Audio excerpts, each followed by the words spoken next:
Sir Varuna యుద్ధంలో BJP Congress.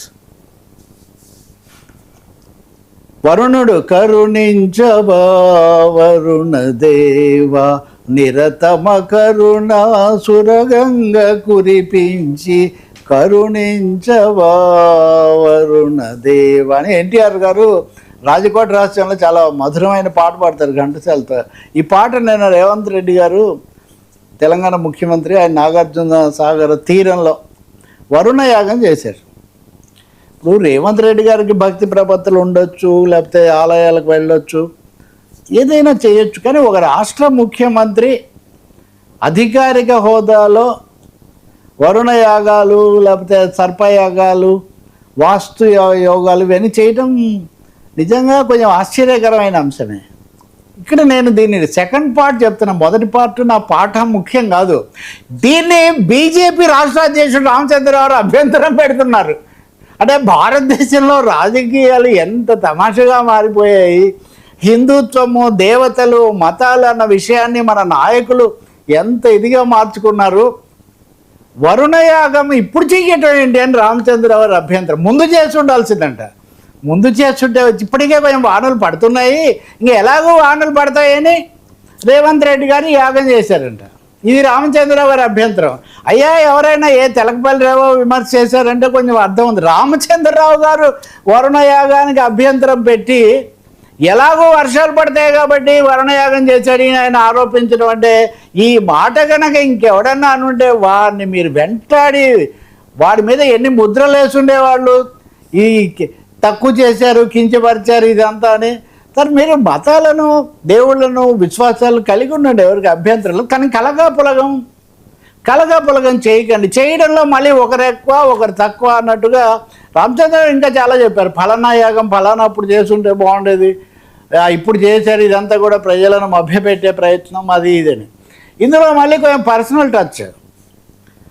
పత్రికలో ఈ వార్త ఇస్తూ రేవంత్ రెడ్డి గారు వారి శ్రీమతి గారు వాళ్ళు అంతకుముందు యువకులుగా ఉన్నప్పుడు నాగార్జున సాగర్లో ఉన్నప్పటి ఫోటో కూడా వాళ్ళు జోడించి వేశారు ఆ పత్రికలో. ఓకే, వాళ్ళు సేకరించారు, వేశారు. పత్రికలు ఇలాంటి స్పెషల్ స్టోరీస్ చేస్తూ ఉంటాయి, కానీ అప్పటికి ఇప్పటికీ అని నేను అంటుంది ఏంటంటే, ఇందులో వ్యక్తిగతము, ప్రభుత్వము, మతము, విశ్వాసము, మళ్ళీ అందులో ప్రతిపక్షము, ప్రభుత్వ పక్షము, ఇవి ఎక్కడ ముగుస్తున్నాయి సార్? నేను నిన్న మీకు ఒక మాట చెప్పా. సౌత్ ఇండియాలో కాంగ్రెస్ పార్టీ నెమ్మదిగా సాఫ్ట్ హిందుత్వ వైపు వెళ్ళడానికి ఒక పెద్ద ప్రయత్నం చేస్తున్నట్టుగా కనిపిస్తుంది అని. ఈ సాఫ్ట్ హిందుత్వ వైపు వెళ్ళే ప్రయత్నంలో ఇది ఒక భాగం అయింది. పర్సనల్గా యాగం చేస్తే అది వేరే విషయం. మరి ఈ కాంగ్రెస్ పార్టీ హరీష్ రావు క్షుద్ర పూజలు చేశారని మహేష్ గౌడ్ గారు ఆరోపిస్తున్నారు. మహేష్ గౌడ్ గారు ఆరోపిస్తే నేను వాళ్ళ పత్రిక, బీఆర్ఎస్ వాళ్ళ పత్రిక చూస్తే కనీసం 3-4 వార్తలు, వ్యాసం కూడా వేశారు. పూజ వేరు, క్షుద్ర పూజ వేరు. ఆ గుడిలోకి పోయినంత మాత్రాన క్షుద్ర పూజ చేశారని మీరు ఎలా చెప్తారని బీఆర్ఎస్ వాళ్ళకి సమాధానం చెప్తున్నారు. ఇవన్నీ ఎవరైనా ఎలా తేలుస్తారు వర్మ? ఇప్పుడు నీ నమ్మకం నేను ఇది మరీ అంత ఉండకూడదు. ఒకరితో ఒకరికి చాదస్తంలాగా కనిపిస్తుంది, ఒకరితో ఒకరికి మూఢనమ్మకంలాగా కనిపిస్తుంది. అసలు నమ్మకం లేకపోతే అది వేరే విషయం. ఈ గ్రేడింగ్ ఎవరు చేస్తారండి? నాకు అర్థం కాదు. ఏది మూఢం, ఏది చాదస్తం, ఏది అవసరం, ఏది అనవసరం అని.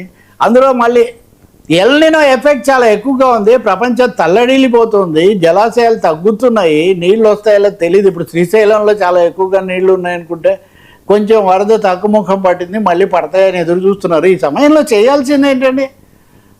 ఉన్న నీటి నిల్వలను జాగ్రత్తగా కాపాడుకోవటం ఎట్లా, ఇవి చేయాల్సిన అవసరం ఉంటే యాగాలు చేయటము, యాగాల మీద మళ్ళీ రాజకీయ యాగాలు, ఒకరినొకరు తిట్టుకోవటము, మళ్ళీ ఒకరినొకరు క్షుద్ర పూజలని విమర్శించుకోవటము, ఎదురుదాడులు, చాలా ఇవన్నీ బహుశా నాకు తెలిసి దేవుడికి ఏమి సంబంధం లేని విషయాలు.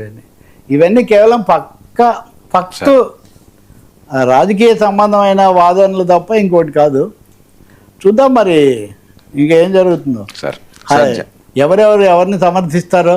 ఇప్పుడు మళ్ళీ అందరికీ స్వాములు ఉన్నారు, ఇప్పుడు అందరికీ పీఠాధిపతులు ఉన్నారు, అందరికీ గురువులు ఉన్నారు. ఎవరిని వాళ్ళు ఆశీర్వదిస్తూ ఉంటారు. ఏది ఉగాది నాడు కదా ఎవరి పంచాంగం వాళ్ళకు చదివినట్టుగా ఎవరి పీఠాలు వాళ్లకు, ఎవరి ఆశ్రమాలు వాళ్లకు, ఎవరి వ్యవహారాలు వాళ్లకు. నిజంగా ఇది పద్యాలు గుర్తొస్తాయి ఇప్పుడు ఎందుకులే మళ్ళీ చెప్పండి. సార్ జనంపై